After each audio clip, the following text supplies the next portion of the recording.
All right, I thought I would just give you a little bit of insight into the preparation I do for certain murals.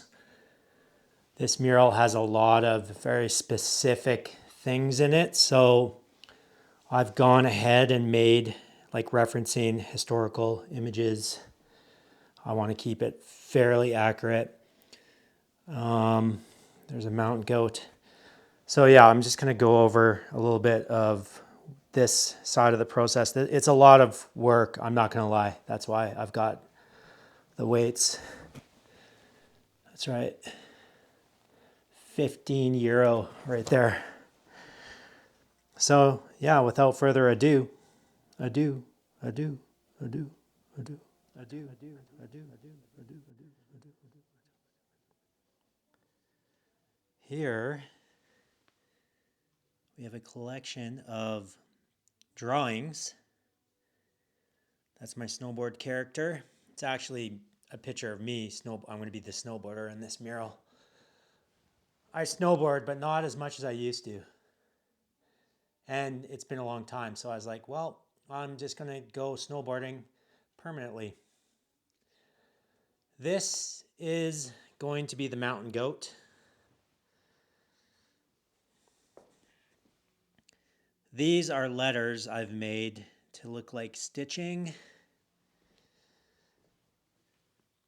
This is going to be one of the figures in the mural. And I'm just working on the layers that I want to paint. Keeping it relatively simple. This is going to be a mountain with textures on it. There's my windsurfer. I windsurf. You can see the windsurfer there. Let's go sideways. This is going to be going away soon. That's where I work.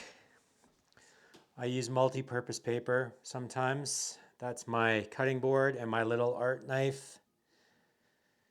Other supplies.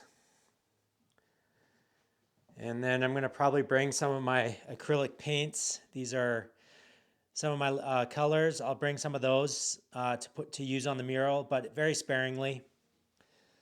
So basically, yeah, I've made these all drawings and then I hand cut them. It's laborious. It's not VR, but I just find it really works well. And as I draw my characters, there's like an evolution both in the look of them and how I see things working, like, you know, the goggles, the face.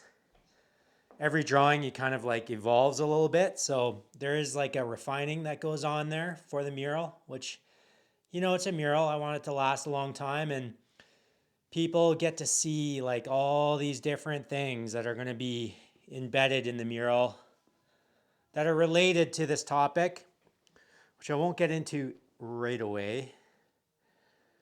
But the reason in some cases I've done some of these stencils is because they're very, very specific insignia that I need to stay true to. So I have a very good scaled up reference that I can use to paint along with and use as a little placement that way. So there's a little insight of what I do before a mural. Like here you can see like the outline of a hand and an axe. So there's some flower action there. And this is actually a stencil for, goes that way, where I paint on the contoured side is where the paint goes that way. And then that's like going to be a body. So yeah, it's a fun process. It takes, you know, a lot of, it's laborious. So weights in between when I can, just make sure I'm still somewhat strong for windsurfing. And that's pretty much how it goes. I'm not bringing the gnome with me where I'm going. And the roses, we'll let those sit here in this place. Even on the wall, I did some pre-drawings, just getting the scale of the artwork. There's like a grid on there that I use, so I can use that. Plus I can use Doodle Grid, plus I can just use my own knowledge at this point, because when you work with all these kind of drawings and just keep redrawing, you're reinforcing to yourself what this thing looks like at the scale, the marks you need to make, so that I'm trying to get this done in a reasonable amount of time. There's that other painting. And just to basically finish it within a time frame. I have a plan, and as we know, plans can go sideways. I have some contingency plans too, so that's just kind of how I roll. It's, you know, no stone left unturned, but there's always a few, so you just got to be ready, ready, ready, ready, ready, ready, ready, ready, ready, ready, ready, ready, ready, ready.